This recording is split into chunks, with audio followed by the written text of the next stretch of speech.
नहीं, और एक बात तो और है मनीष एक चीज देखिए, आपने बड़ी अच्छी बात कही, बातचीत तो चली रही थी और वो डिसेप्शन था, वो आंखों का धोखा था, क्या था वो तो दिख रहा है किस तरह से इससे पहले भी 2 हफ्ते देते थे डोनाल्ड ट्रंप और 2 दिन में अटैक कर देते थे। लेकिन मुझे ये बताइए मनीष, क्या अमेरिका के लिए भी इस वॉर को भी जल्दी से जल्दी खत्म करना जरूरी है? अगर एक मिसाइल कोई भी गिर गई किसी एयरक्राफ्ट कैरियर पर तो वो तो अमेरिका के लिए दुनिया भर में मुंह दिखाने लायक नहीं रहेगा।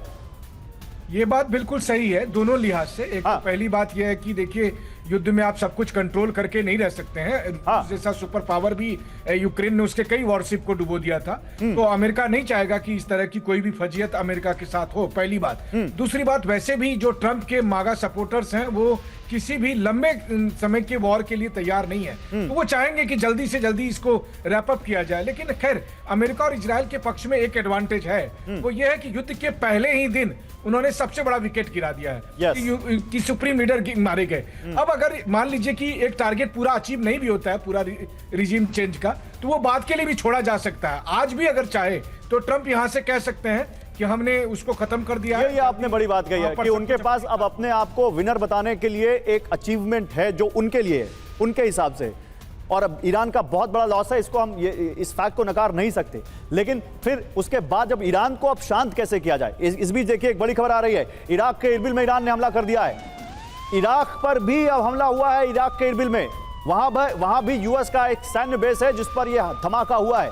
इरबिल पर मिसाइल से अटैक हुआ है, विस्फोट के बाद उठा है धुएं का गुबार। इराकी कुर्दिस्तान क्षेत्र में है यूएस का बेस, लेकिन इन यूएस बेसेस को तो पहले ही खाली कर चुका है अमेरिका, तो हमला हो किस चीज पर आए, इस पर बात करेंगे अपने एक्सपर्ट से। लेकिन इस बीच यूएई से बड़ी खबर है, यूएई में भी ईरान का हमला, अबू धाबी के जायद पोर्ट पर अटैक किया गया है। हमले में फ्रांस के नेवल बेस को नुकसान पहुंचा है। ये देखिए इरबिल की तस्वीर हम आपको दिखा रहे थे, अब अबू धाबी को देखिए। यूएई में अबू धाबी के जायद पोर्ट पर अटैक, फ्रेंच नेवल बेस को नुकसान पहुंचा है, जर्मनी के टूरिस्ट शिप को नुकसान पहुंचा है, साइप्रस तक अटैक की खबरें आई हैं। तो यूरोप भी धीरे धीरे जुड़ रहा है इस वॉर से। क्या यूरोप तक इस वॉर की आग या इस जंग की आंच पहुंचेगी, ये बड़ा सवाल है। जैक मेरे साथ है, जैकी इस वक्त मेरे साथ है इजराइल से, तेल अवीव से, अगर मैं गलत नहीं हूं। उनको जोड़िए जरा। जैकी, इजराइल में अभी भी ईरान के हमले हो रहे हैं?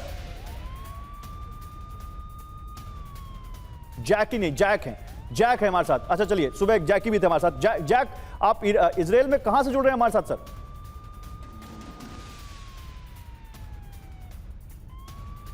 आप तक मेरी आवाज आ रही है मिस्टर जैक?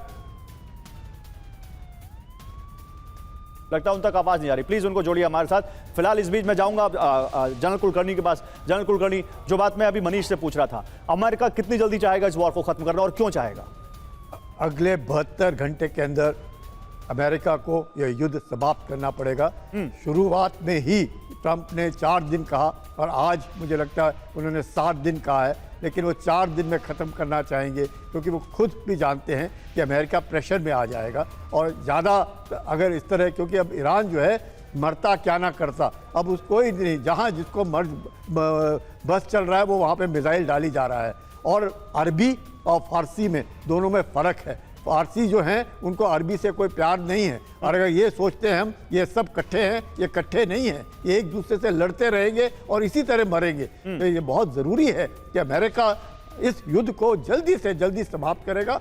और ये अभी आप देखिए जो भी अटैक्स हो रहे हैं, अब्राहम अकॉर्ड के बाद जो अमेरिका के साथ खड़ा था और जिन्होंने इजराइल के एग्जिस्टेंशियल थ्रेट को नकारा वो भी है, और जो वैसे भी जो अब्राहम अकॉर्ड जिसने दस्तखत नहीं किया है लेकिन वो अमेरिका के साथ खड़े हैं। आप जो बात कह रहे हैं, देखिए मिस्टर संता वहां से हमारे संत जी हमारे साथ हैं अमेरिका से, वो अमेरिका के इस क्वेश्चन पर कुछ रिस्पॉन्ड करना चाह रहे हैं। प्लीज गो ऑन मिस्टर संत।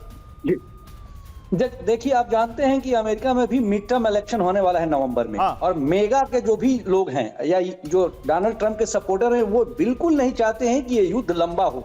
इसीलिए जब युद्ध शुरू हुआ कल, तो डोनाल्ड ट्रंप ने कहा कि we will wrap up within 7 days.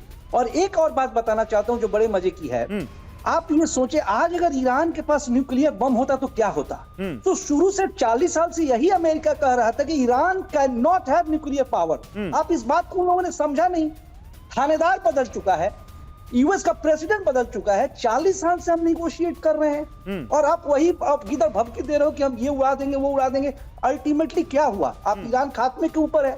और अच्छी बात यह है कि कोई डेमोक्रेटिक लेड गवर्नमेंट बनेगी, तो मुझे लगता है कि ये war with in 2-3 days wrap up हो जाएगा। Iran does not have any power.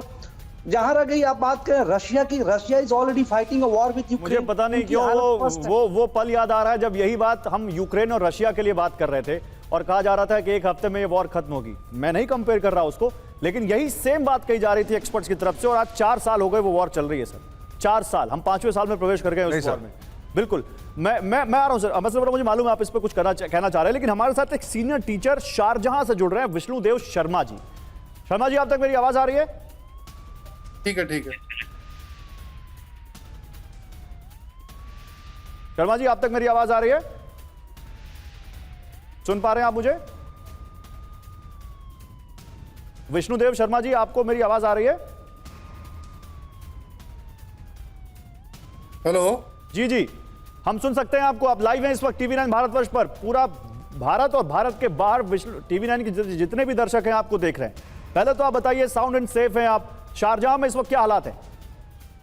Sharjah, मैं अभी शारजाह में हूँ और दुबई में मेरा वर्किंग प्लेस है।